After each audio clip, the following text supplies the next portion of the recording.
May 3rd, 1945. Lüneburg Heath, Germany. A cluster of caravans sat on a wind-swept hilltop, surrounded by heather and the smell of diesel fumes. Field Marshal Bernard Montgomery stood outside his tactical headquarters on the Lüneburg Hill, watching a German staff car approach through the morning mist. Inside that vehicle sat Admiral Hans-Georg von Friedeburg, the newly appointed commander-in-chief of the Kriegsmarine, coming to discuss surrender terms. Montgomery had already made up his mind. There would be no discussion. The car stopped.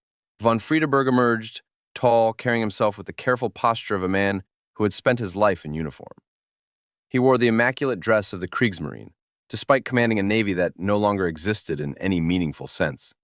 He carried a leather briefcase. Inside were documents he hoped would give shape to what remained of German options. He had no idea what was about to happen.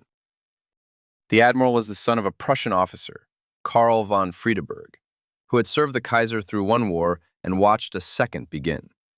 Hans-Georg had joined the Imperial Navy in 1914 as a young cadet, fought at Jutland, survived the collapse of 1918, and rebuilt himself in the reduced Reichsmarine of the Weimar years. He had risen through the submarine arm, organized U-boat training, overseen the deployment of the wolf packs that had nearly strangled Britain's Atlantic lifeline. He was, in the understanding of his time in service, a professional. He arrived at Lüneburg Hill expecting to be treated as one. Montgomery had prepared something different. "Who is this officer?" Montgomery asked his aide, loud enough for von Friedeburg to hear. "What does he want?" The aide explained. Von Friedeburg wished to discuss terms for a partial surrender. German forces in the north would capitulate to the British, while those in the east might continue their retreat westward ahead of the Soviet advance. A practical arrangement, a face-saving measure, a way of buying days and kilometers for the men still trying to reach Western lines before the Red Army closed the pocket. Montgomery's response cut through the morning air. "I wonder if he knows what the situation is." This was not ignorance, this was theater, and Montgomery was very good at theater.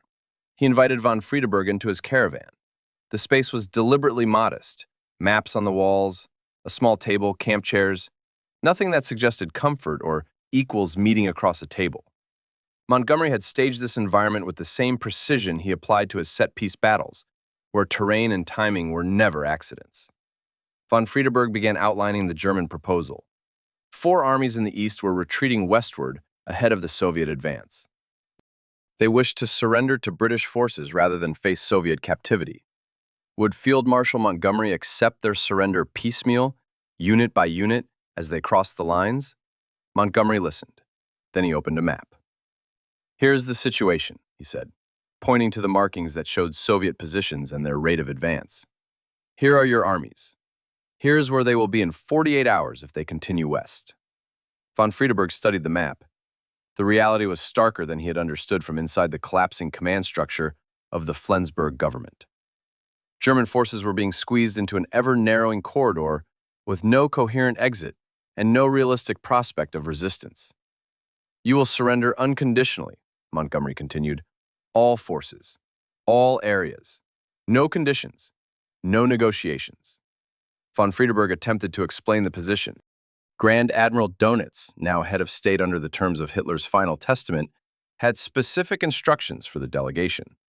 Certain territories might be treated separately. Certain units might be permitted to continue operations against the Soviets, even after laying down arms against the British. Perhaps a graduated surrender, different terms for different commands. He spoke carefully, as a man who had been given a brief and was trying to honor it. Montgomery cut him off. "I am not interested in what your government thinks," he said. "I am telling you what will happen." The admiral tried again. There were practical matters to consider. German officers carried personal documents, family correspondence, items that had nothing to do with the prosecution of the war. Surely these could be retained.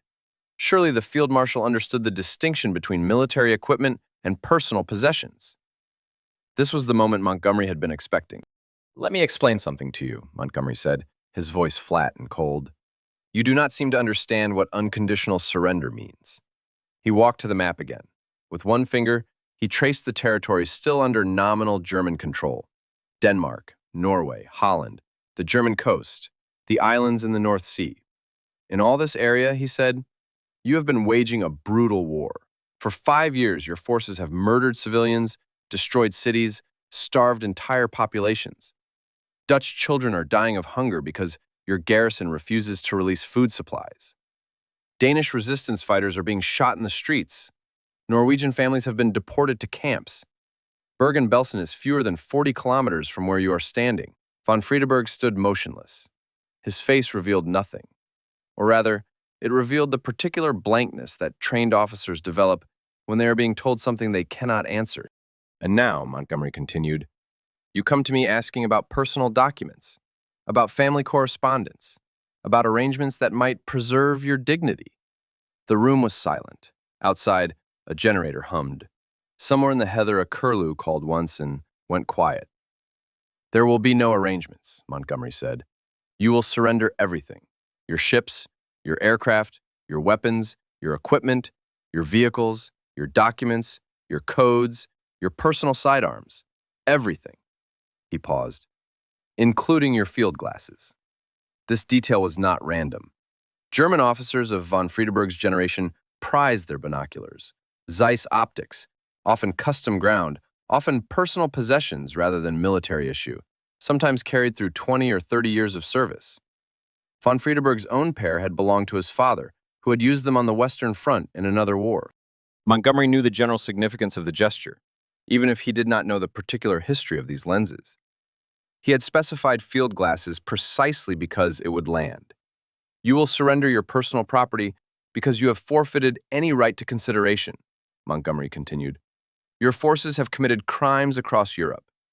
Your government has conducted a war of annihilation against civilian populations and against the armies of every nation it chose to attack. And you expect me to negotiate over trinkets? Von Friedeburg finally spoke. These are harsh terms. They are the only terms, Montgomery replied. What followed was not a negotiation. It was a demonstration. It was Montgomery explaining with the patience of a man who has already decided everything and is simply allowing the other party time to understand this, what defeat actually meant. He walked the Admiral through the document he would sign, 4 pages, single-spaced, covering every aspect of capitulation. German forces would cease all military operations. They would remain in position until ordered to move.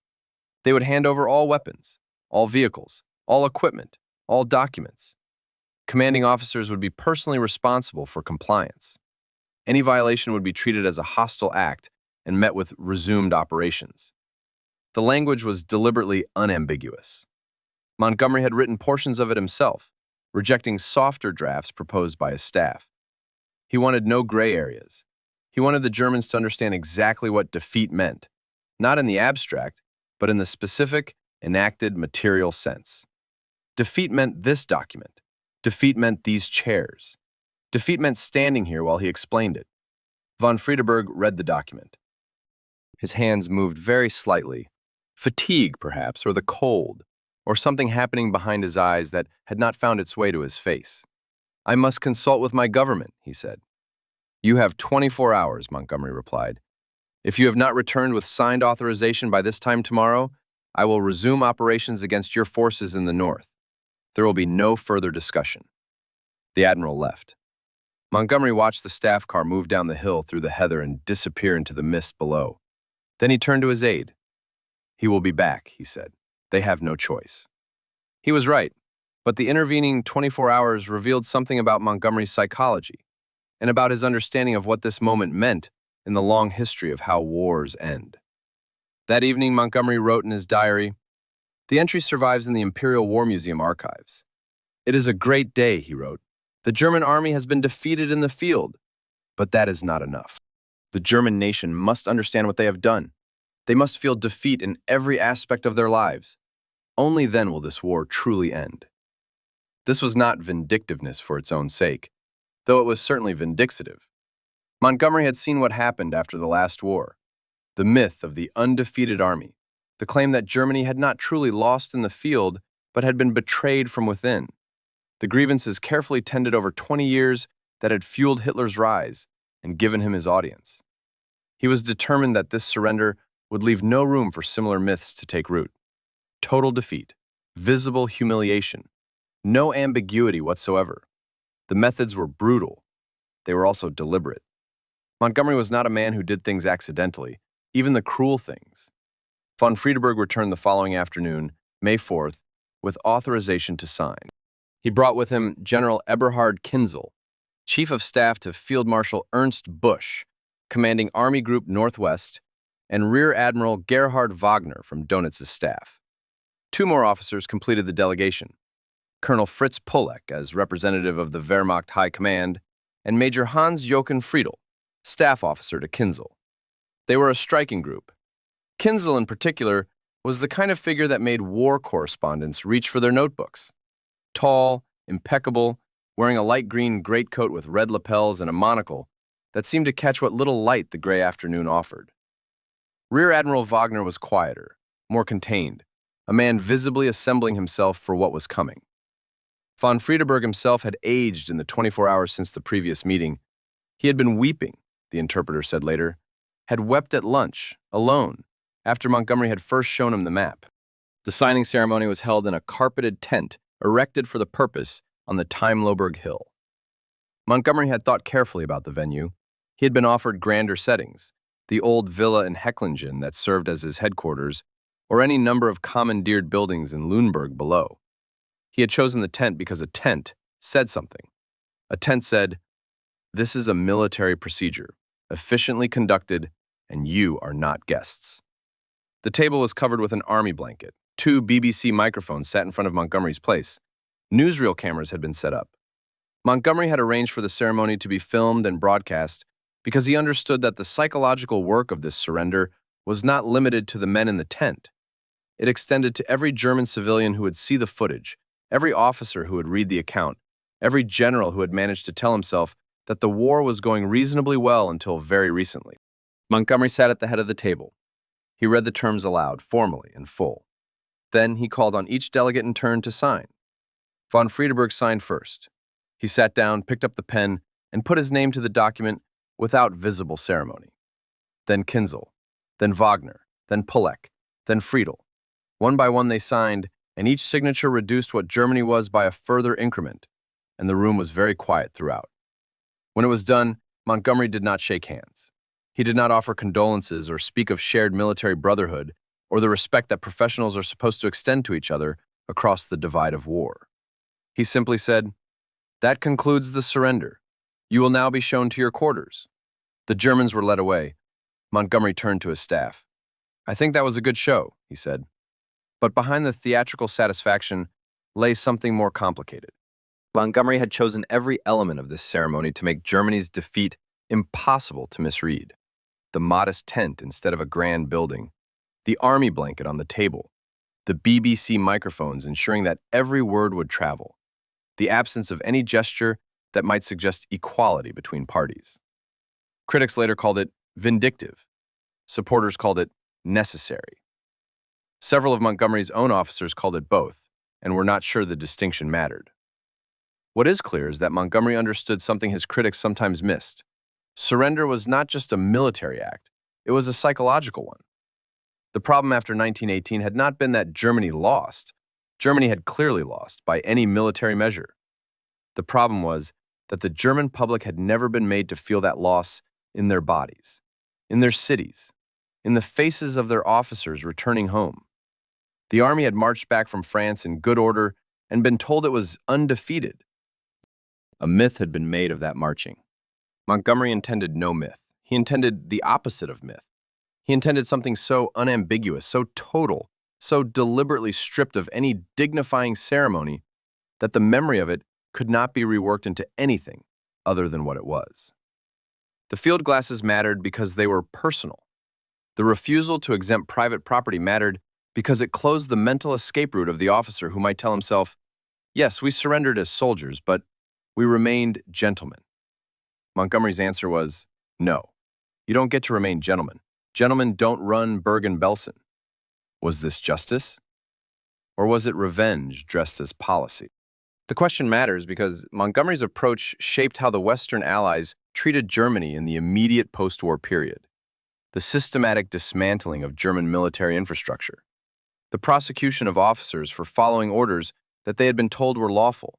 The collective assumption of guilt that extended well beyond the men who had actually given the orders or pulled the triggers. Some of these policies were later revised as the Cold War reshaped the strategic situation, and Germany moved from defeated enemy to frontline ally in less than a decade. Others left marks on German society that took a generation to work through. Montgomery never expressed doubt. In his memoirs, published years later, he described the Lüneburg Heath surrender with evident pride. He had made certain they understood what unconditional surrender meant, he wrote. There could be no ambiguity. No room for later claims that terms had been negotiated or conditions accepted. Germany had lost the war. Germany would accept the consequences. He devoted particular attention in those memoirs to what he described as the attitude of the German officer class, their expectation of consideration even in total defeat, their belief that military professionalism entitled them to exemptions that their victims had never been offered. It was necessary to teach them, he wrote. He did not seem to consider that teaching through humiliation carried its own risks. But there were those who disagreed. Officers in Montgomery's own command who felt he had gone too far, who believed that military courtesy was not a sentiment but a practical policy, who worried that deliberate humiliation would breed the kind of resentment that eventually comes back. One of them was an officer who had watched the Lüneburg Heath ceremony from a position near the back of the tent. In his own account, written much later, he recalled the experience with the precise unease of a man who supported the outcome but could not quite endorse the method. Monty was right that the Germans needed to understand they had lost, he wrote, but I wondered whether grinding their faces in it was wise. Humiliation creates memory. Memory creates grievance. And grievance eventually creates something you didn't plan for. This was the central tension of Montgomery's approach. Was he ending a war or planting the seeds of the next complication? The answer depended on what came after, and Montgomery had little control over that. He was a general. The peace was made by politicians, and politicians operated on different timescales with different instruments. What we know is this: Montgomery never wavered. Not in his treatment of von Friedeburg, not in his broader philosophy of what surrender required. When asked about the field glasses years later, he offered no apology, no second thoughts, no acknowledgement that a man's private possessions might be a different category from his military equipment. They started it, he said in a late interview. They wanted total war. They got it. And when it was over, they got total surrender. Those were the terms they understood. Von Friedeburg did not return to Flensburg. He went on to sign the German Instrument of Surrender at Reims on May 7th, then again in Berlin on May 8th. He was the only German representative present at all three signings: Lüneburg, Reims, Berlin. He signed Germany into surrender 3 times in 5 days, and then, on May 23rd, when British forces moved to arrest the members of the Flensburg government, he swallowed poison in a house in Plön. He was 50 years old. He had spent 31 of those years in the German Navy, which no longer existed. His body was buried at Adelby Cemetery near Flensburg. The funeral was attended by a small number of former officers who had not yet been interned. His suicide note has never been found. His motivations remain a matter of inference. What is known is that he had made up his mind about this possibility years earlier, before the outcome was certain, had told at least one colleague in 1944 that he would not survive a German defeat. Whether this reflected a clear-eyed assessment of what he had done, or a particular notion of honor, or something more private that never made it into any record, nobody who knew him was asked in time. Did Montgomery's treatment contribute to his decision? Or would von Friedeburg have taken the same path regardless, unable to endure simply being on the losing side of history? The questions have no clean answers. The questions are the point. General Kinzel, who had stood in the tent with his monocle and his red lapels, also died on May 23rd by the same means. Rear Admiral Wagner, who had stood quietly behind von Friedeburg throughout both days of negotiations, survived by a matter of hours, and then he too was gone. 3 of the 5 men who had signed the Lüneburg surrender were dead before the month was out. Colonel Pollock survived and was interned. Major Friedel survived. The tent was packed up within days.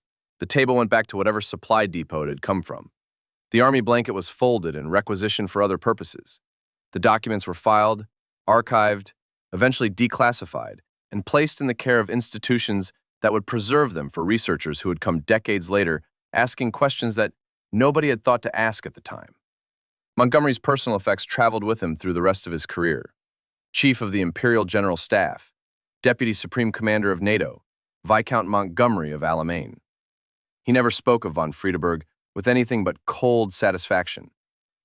He never indicated that the Admiral's death, or the deaths of Kinzel and Wagner, prompted any revision of his approach. The Germans understood one thing, he said in his final years: strength. You showed them strength, they respected you. You showed them weakness, they despised you. Von Friedeburg learned that lesson too late. Whether this was wisdom or self-justification, history has not delivered a verdict. Perhaps it is still deliberating. Admiral von Friedeburg's personal effects were eventually returned to his family in 1947. His widow, Hildegard, lived until 1963. In the interviews she gave in the years after the war, she said her husband had been a good man who served his country according to his understanding of what that meant. She did not discuss his decision on May 23rd. She did not discuss Lüneburg. His son, Ludwig von Friedeburg, born 1924, a young man during the war years, drafted late and spared the worst of it, went on to become a sociologist of some distinction, then a politician, serving as Minister for Culture in the state of Hesse between 1969 and 1974. He published work on education and social class. He gave interviews about his father occasionally, careful ones, the interviews of a man who had thought a great deal about the subject and arrived at an equilibrium he preferred not to disturb.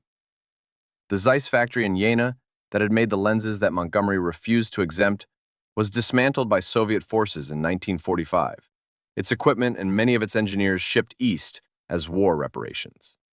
Carl Zeiss Jena was reconstituted in the years that followed under different ownership and for different masters. It made different products. The precision optics that had been the pride of the German military were redirected toward instruments for a different kind of work. History has a certain humor about these things. The last word belongs to a young staff officer named James Whitford, a captain, 26 years old in May of 1945, who had served 3 years in North Africa and Europe and who had been present throughout the negotiations on Lüneburg Hill. He was not a famous man. He did not write memoirs. He became a solicitor in Manchester, married, raised children, attended regimental reunions where the same stories were told year after year until they had been smoothed by repetition into comfortable shapes. He was there, though. He saw it. The scene in Montgomery's caravan on the afternoon of May 3rd stayed with Whitford in a way that the battles had not. He had seen Alamein. He had come ashore in Normandy and crossed the Rhine. He knew what fighting looked like from the inside, the particular chaos and terror and sudden stillness of it. None of that was what stayed with him. What stayed was the tent and the table and the army blanket and von Friedeburg's face when Montgomery said no to the field glasses. He tried to describe it to his fellow officers during the voyage home in July. They were all tired. They had all seen things. The ship rolled in the channel swells, and everyone stood on the deck in the thin summer light, trying to understand that it was over. It was like watching a man realize he was already dead, Whitford said, but walking around anyway. His fellow officers nodded. They had their own images. Everyone had images by then. The war had distributed its particular damage with a thoroughness that matched everything else it had done. You had to be there, Whitford said finally. They agreed. You had to be there. He spent the voyage home trying to locate what it was that disturbed him. It was not the humiliation itself. He understood why Montgomery had done it, understood it with the clarity of a man who had spent 3 years watching what happened when you gave the Germans room to maneuver. It was something more specific. It was the moment when the Admiral asked about the field glasses, not in a demanding way, not with any of the entitlement that Montgomery had suggested the German officer class carried as a kind of birthright. He had asked in the voice of a man who was already trying to give everything up and had arrived at one small thing he thought might be retained, one small proof that he had existed as a person before all this. And Montgomery had looked at him and said, no. And von Friedeburg had nodded. He had not argued. He had simply nodded. And something had gone out of his face, and he had stood there for a moment in the particular stillness of a man who has just finished understanding something. None of us said a word, Whitford wrote in his private diary that night. We just stood there while it happened. I don't know what I thought we should have said. I don't know what there would have been to say. But the silence felt like something. I'm not sure what. I still don't know. The ship docked at Southampton on a gray morning. Whitford's wife met him at Waterloo Station. She held him on the platform for a long time without speaking. Other couples reunited around them, some crying, some laughing, some simply standing very still in the middle of the concourse, with their arms around each other, as if checking that the other person was still there. Whitford felt very far away from all of it. Not unhappy, not unwilling to be home, just operating at a slight remove from the ordinary surfaces of things, as men do when they have been somewhere that changes the scale of everything else. At home, over tea, his wife asked him to tell her about it, about all of it. She had read his letters, the censored, careful letters that said nothing real, that said, "I am well and the food is tolerable and I miss you very much." Now she wanted to know what the letters hadn't said. He told her about the beaches, about the hedgerows in Normandy, the peculiar claustrophobia of fighting through that landscape where every field was an ambush, about the Rhine crossing and the way the light fell on the water that morning, about men he had lost and men he had managed to keep alive by one decision or another. When he got to Lüneburg, he stopped. There was a German admiral, he said, von Friedeburg. He asked Montgomery if he could keep his binoculars. His wife waited. Monty said no. She nodded, uncertain what she was supposed to take from this. And then what happened? Whitford looked at his tea. It had gone cold in the cup. Nothing, he said. That was all. He just stood there, and Monty wouldn't look at him. His wife reached across the table and took his hand. "It sounds awful," she said. It was. But that wasn't quite right either. It wasn't awful the way a battle was awful. A battle was loud and large and happened to your whole body at once. This was something smaller and somehow larger. The end of an empire compressed into a question about binoculars. A man reduced to asking for permission to keep what was already his. The particular quality of that reduction, witnessed in a carpeted tent on a heathland hill in Lower Saxony on an afternoon in May, with the war already functionally over and the peace not yet begun. Whitford never tried to explain it again. Years passed. He became a solicitor. He handled conveyancing and estate matters and the occasional contested will. He had 2 children and then a third, and watched them grow up in a country that was visibly trying to forget the decade it had just lived through and not quite managing to. He attended regimental reunions. He read the books that started appearing in the 1950s and 1960s, the memoirs and histories and reassessments, and found that they described events he recognized, but in a language that made those events feel more legible than they had been from inside them. The surrender story became one of his dinner party pieces. Did I ever tell you about the time Monty refused a German admiral his binoculars? A 2-minute version with a punchline about British stubbornness and the proper conduct of unconditional surrender. People laughed, or nodded, or said something about Montgomery being a strange man. Brilliant, but strange. The sort of brilliant that doesn't leave much room for anything else. The other part, the part where von Friedeburg's hands moved slightly when he read the document, where his voice went thin asking about the field glasses, where something broke very quietly behind his eyes in the moment of refusal. That part Whitford kept to himself. Not because it was secret, because he did not know how to say it to people who had not been there, and because he was not entirely sure what it meant, and because the version of it he could articulate in language did not quite match the version that lived in his memory. His son asked him once, in 1976, in the weeks after Montgomery died, and the newspapers ran their tributes and reassessments, and the BBC broadcast a documentary that included footage from the signing ceremony, what the war was really like. Whitford was 62. He had given up trying to explain it in general terms. He gave the answer he always gave. Your generation can't understand it. I'm not sure mine can anymore either. His son waited. He had learned to wait, with his father, on the subject of the war. There was a moment, Whitford said slowly, at the end when we had won completely, and I watched a man who had been an admiral, who had commanded submarines and organized convoys, and walked into rooms where powerful men stood up when he entered. I watched him ask permission to keep his binoculars, his own binoculars, and I watched Montgomery say, no. His son frowned. Why? Because that was what total surrender meant. That seems cruel. Whitford considered this for a long time. He was sitting in the chair he always sat in the room he had lived in for 20 years, and he could see from the window the garden his wife had been working on all spring. Yes, he said finally, it was. But cruelty and justice aren't always different things. Not in war. That's the part you can't understand unless you were there. And I'm not sure we understood it either. We just did what we were told had to be done, and we did it. And then we came home and tried to live ordinary lives. And sometimes in the middle of an ordinary life, something would reach back and touch you on the shoulder. He paused. The admiral poisoned himself a few weeks after the signing. When the British moved to arrest what was left of the German government, nobody talked about it much. There wasn't much to say. His son said nothing. I still think about his face sometimes, Whitford said. When Monty said no, the way everything just left him. Like watching a light go out inside something. He shook his head. But I don't know what I think about it, even now. I honestly don't know what it means or what I was supposed to take from it. I've been carrying it for 30 years and I still don't know where to put it down. He looked at his son. That's what war is really like, if you want to know. Not the fighting, the part after. When the fighting stops and the meaning doesn't quite arrive. When you wait for it and it keeps not coming. And then one day you're 62 and your father's chair is your chair and you're still waiting.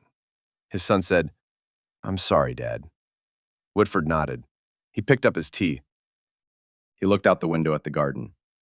Don't be, he said. I wasn't in the wrong place. I just have to live with what I saw, the same as anyone else. Same as the Germans live with what they did. That's the other thing nobody tells you. The living with it, both sides. Until everyone who was there is gone and it becomes history, and history doesn't have to live with anything. The world outside was very quiet in the way it gets on late afternoons in English autumn.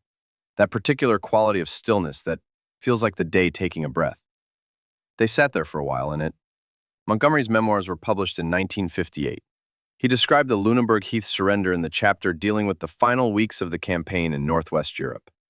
The account was precise, self-assured, and entirely satisfying to Montgomery, who never wrote about anything he was not entirely satisfied about. He had made certain they understood what unconditional surrender meant. There could be no ambiguity. Germany had lost. Germany would accept the consequences. He devoted a passage to the attitude of the German officer class, their expectation of consideration, their belief in some exemption from the full weight of what they had done. This attitude revealed everything wrong with the German military culture, he wrote. Even in total defeat, they believed themselves entitled to something. They had learned nothing. It was necessary to teach them. He mentioned the field glasses. He mentioned von Friedeburg's request and his own refusal. He did not mention what he had heard about the weeks that followed the signing. If he knew about the suicides, he gave no indication of having thought about them in connection with anything he had done. In his later years, interviewed by journalists and historians who came to the Surrey house where he had retired, he was consistent on every point. The Germans had needed to be shown the full weight of their defeat. The ceremony at Lüneburg had accomplished this. He had no regrets about the manner of it.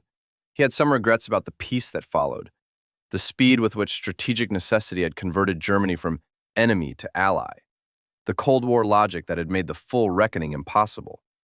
But those were not his decisions to make. He died in March 1976 at his home at Islington Mill in Hampshire. He was 88 years old. The tributes were extensive and came from everywhere and included a great deal of disagreement in politely coded language about what exactly his legacy amounted to. Whitford read the obituaries. He watched the documentary. He sat in his chair and looked at the television and did not say much. His wife, who had been watching him watch the television, asked if he was all right. He said he was fine. He said Montgomery had been a great commander and a difficult man and that history would take a long time to sort out which one mattered more. His wife said that sounded like him. He looked at her. He almost said something else. Then he didn't. He had kept the private diary from the war years in a tin box in the bottom of the wardrobe. He had not read it in 15 years. That night, after his wife was asleep, he got the tin box out and sat at the kitchen table under the single light and opened it to May 1945 and read what he had written. Surrender, signed today. Germans finished. Complete victory. Should feel triumph, I suppose. Don't quite. Watched M with the German admiral. Something about the way it happened. The man asked about his field glasses. M wouldn't let him keep them. Don't know why this stays with me. Probably nothing. We won. That's what matters. He had added one more line, in different ink, as if written later that same night or perhaps the following morning. The admiral stood there with nothing, and none of us said a word. Whitford sat at the kitchen table and read this for a long time. His tea went cold. The house was very quiet. Outside, something moved in the garden. A fox, probably, or the wind in the hedge. He could hear his wife breathing upstairs. He could hear the particular silence of a house at night that is made up of all the sounds you have learned to stop noticing. He did not know what to do with what he had written, any more than he had known what to do with what he had seen. He put the diary back in the tin box. He put the tin box back in the wardrobe.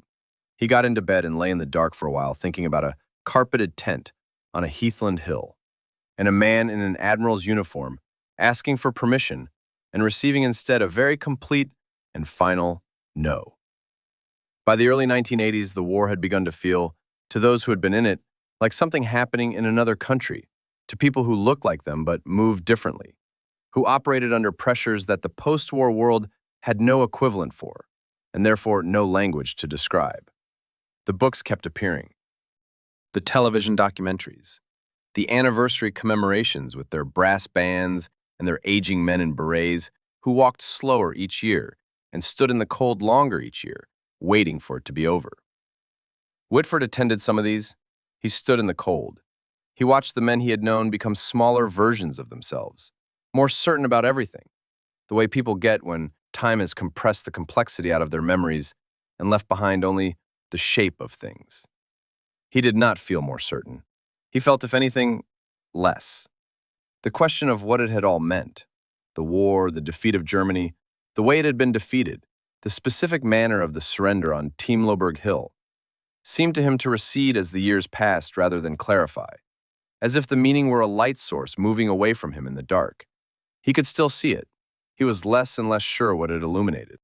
His wife died in 1983, after 37 years of marriage, of a condition that had been diagnosed too late. He arranged things. He cleared the house of what needed clearing and kept what needed keeping. He kept the tin box. He kept the diary. He kept a photograph someone had sent him years earlier, found in a newspaper archive, of the Lüneburg signing ceremony. A black and white image, slightly blurred at the edges, showing 5 German officers standing before a table and Montgomery seated at its head. Von Friedeburg is visible in the photograph. Third from left, the caption said. Whitford knew which one he was without the caption. He had always known which one he was. He pinned the photograph to the inside of a cupboard door in the kitchen where he would see it occasionally without having looked for it, and where it would not disturb visitors who didn't know the context and didn't need to. Whitford died in 1989 in Manchester at the age of 75. He had spent 44 years as a solicitor and was regarded by those who worked with him and those who knew him as a fair and careful man who listened well and did not make judgments faster than the evidence required. His son found the tin box during the sorting that follows a death. He found the diary and read the entries and eventually, in 2008, shared them with a researcher who was writing about the final days of the European War. The entry for May 4, 1945, was quoted in a footnote. Nobody paid much attention to the footnote. The Zeiss binoculars, if they remained in Montgomery's possession, which cannot be verified from any surviving inventory of his effects, did not appear in the catalog of his estate. Whether they had been misplaced over the decades, given away, lost in one of the many moves that accompany a long military and public career, or simply never documented in the first place, is unknown. The Imperial War Museum in London holds a significant collection of material from the Lüneburg Heath surrender, including photographs taken during the ceremony, the original instrument of surrender, and various personal effects donated by participants over the years. Visitors to the relevant galleries can stand in front of glass cases and look at the accumulated objects of a historical moment and feel, or not feel, whatever it is that historical objects make people feel. Most visitors spend longer with the photographs than with the documents. The photographs show von Friedeburg's face. There is one taken just before the signing in which he is looking directly at the camera with an expression that defies easy description. Not grief, exactly. Not anger.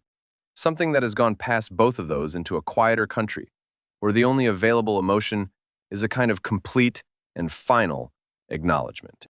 The Zeiss factory in Oberkochen, established in West Germany in 1946 by engineers who had fled the Soviet zone, went on to become one of the world's leading optical manufacturers. It makes camera lenses, microscope components, medical devices. It makes binoculars. They are excellent binoculars by all accounts, clear and precise and built to last, carrying no history that would interfere with their function. Lüneburg itself is a pleasant city. It has a medieval old town with salt extraction heritage, good restaurants, a university. The Timmeloberg Hill, where the tent was pitched and the document was signed and a war ended in northwest Europe, lies within a military training area and is not accessible to the public. There is a monument at the edge of the restricted zone that was erected in 1995. Visitors who make the effort to find it can read a plaque explaining what happened there. Most of the visitors are German. What happened there was this. A man asked for something small in the middle of a very large loss and was refused, and nodded and signed the papers and walked back to a car that drove him down through the heather to whatever remained of the world he had known. And a young captain named Whitford stood at the edge of the tent and watched it happen and did not know what to make of it, and carried that not knowing for 44 years through an ordinary life in Manchester. And it was still not knowing when he put it back in the tin box for the last time. That is also something that happens in wars. Not the dramatic kind of thing, the other kind. The thing that doesn't resolve. There is a version of the Lüneburg surrender that history has largely settled on. Germany lost the war. The terms of surrender were unconditional. Montgomery administered those terms with characteristic theatrical severity, and the German delegation signed the document, and the war in Northwest Europe was over. Simple, accurate, comprehensive in the way that summaries are comprehensive, meaning it contains all the facts and none of the weight. The weight is harder to preserve. It requires the presence of someone who was there and felt it. And those people leave the world at the rate that people always leave the world, one at a time. Their absence accumulating into a silence that no archive entirely fills. The photographs remain, the documents remain. The monument at the edge of the military zone remains, readable by anyone who makes the effort to find it. But what remained of von Friedeburg's face in the moment that Whitford kept returning to, across 44 years of ordinary life, that is not preserved in any collection. It lives, diminishingly, in accounts like his, in footnotes, in the diaries of men who thought they would write their memoirs and never did, and whose children found the diaries in tin boxes in the bottoms of wardrobes and knew they mattered without knowing quite what to do with them. Ludwig von Friedeburg, the admiral's son, gave an interview in 1985 to a German newspaper that was running a series on the children of senior Nazi-era military officers. He was 61, a sociologist of distinction, a man who had spent his career thinking rigorously about the structures that societies build and the damage those structures do, and the slow work of understanding what happened and why. He spoke carefully and at length about his father, about the war and what it had required of the men who fought it on the German side, about the particular kind of tragedy that attaches to competent people who serve bad systems efficiently, about what it meant to be the son of such a person and to live, as he had lived, the subsequent decades of a democratic Germany trying to grow over the roots of what it had been. He did not mention Lüneburg specifically in the portions of the interview that were published. He may have mentioned it in the portions that were not. The editor's choices are not explained. What he said in the published portions was this: "My father was not a monster. He was something more difficult than that. He was a man who was very good at his job, and his job turned out to be in the service of something that history has rightly condemned. He is not here to speak for himself, and I am not in a position to speak for him in any complete way. What I can say is that he was also a father and a husband and a person who felt things, and that this does not excuse anything, but it is also simply true." Whitford never read this interview. He did not read German newspapers in 1985 or at any other point in his life. He was, by that time, a widower in his 70s, living in a smaller house than the one he had raised his children in, doing the crossword in the mornings and watching the news in the evenings, and walking to the shops when the weather permitted. He thought about von Friedeburg occasionally, less often than he once had, more often than he thought he should, given everything else there had been in a life. He thought about the specific moment of refusal, the field glasses, the no, the nod, the way the afternoon light came into the tent at that angle, the sound of the generator outside. He thought, I don't know what I was supposed to learn from that. He thought, maybe that's the lesson, that some things don't teach you anything. They just happen to you and you carry them, and then you stop carrying them because you stop being here to carry them, and they pass to wherever things go and there's no one left to remember them. He put the kettle on. He waited for it to boil. It keeps not resolving, even now.